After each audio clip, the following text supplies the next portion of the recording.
IMAX is looking to expand from the movie theater right into the living rooms of consumers. The company has partnered with Chinese electronics giant TCL Multimedia Technology to develop a home theater system. It's expected to be a smaller version of what's currently in commercial theaters with a few custom elements. TCL's chairman admits that there is one main issue they're still trying to sort out.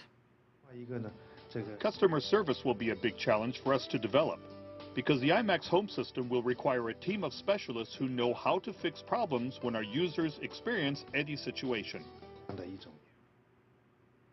Executives say the first market that they'll target is China.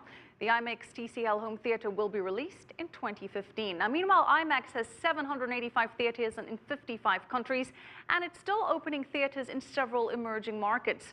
I spoke with the company's CEO, Richard Gelfond, about where he's seeing the most growth and what kind of new technology is in the works.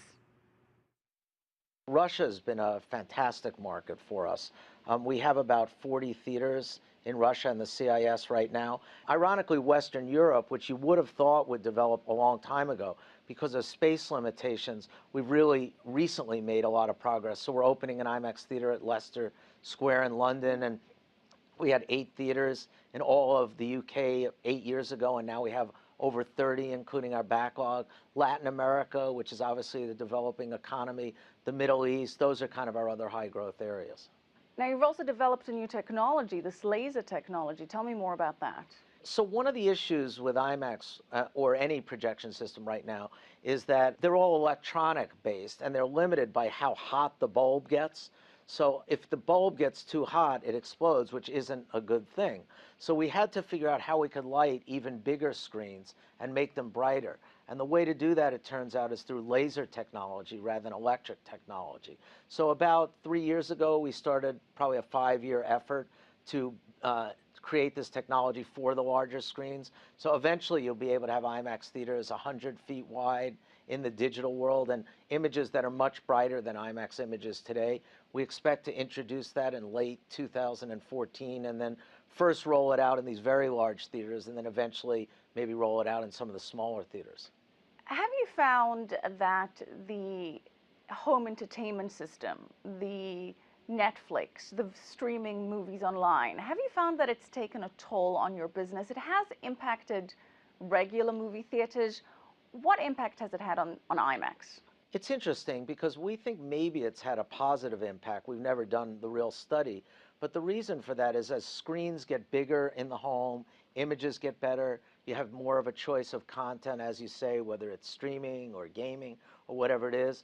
People are still social animals. So when they leave the house, they want something very different than they could get in the house. So in the home, you know, the experience is as it gets better, people need something special, and IMAX fills that void. And you know, unless you're a king or a queen or a sultan, you know, it's really hard to have a theater that big or that bright in your home. And or an IMAX I think people want to get off the couch and they want to socialize with people, and IMAX is a way to do that. There's talk about 4D technology or the 4D viewing experience as the next big thing, and that could incorporate scent, that could incorporate like motion, your chair moving. I've experienced something like this in the theme parks, like the Disney Worlds and such. A South Korean company is making moves into having your seat shake in conjunction with things going on in the theater during the film. Is IMAX headed in this direction? No, we're not actually. And we have been in a business related to this many, many years ago. And we do think there's an audience for it. It's probably primarily a teen audience, which really loves the moving seats. And I've been in them myself, and they're pretty fun to go in for a time. But I think over the long run, that's more based on novelty than it is endurance. And I think we're really focused on quality over the long term. And I think unless the director is going to be involved in programming all these things, which I think most of them aren't, it's not really consistent with their vision. And we see ourselves as really providing the best canvas in the world for the best painters of movies to paint on. And I think that's inconsistent with some of these other new technology developments. So we're not going to get a cinema with scent from IMAX anytime soon. It's funny you mentioned Korea, because our partner in Korea actually wants to test something like that.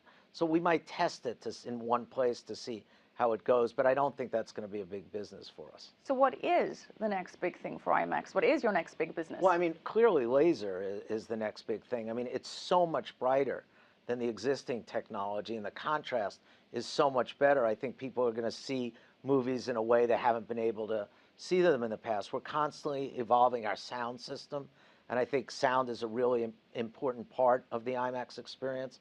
And we are looking at ways where we can move our brand.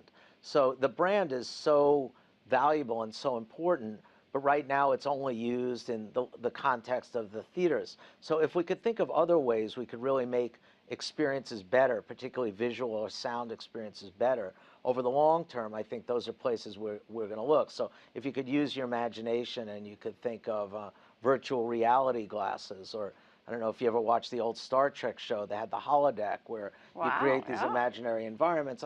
There are ways away, but those are the kinds of things we're thinking about. So an IMAX hologram-esque viewing experience could be in the works? Well, I'm not sure it's in the works, in the next couple of years, but in the longer term, as technology evolves, that is something that would interest us.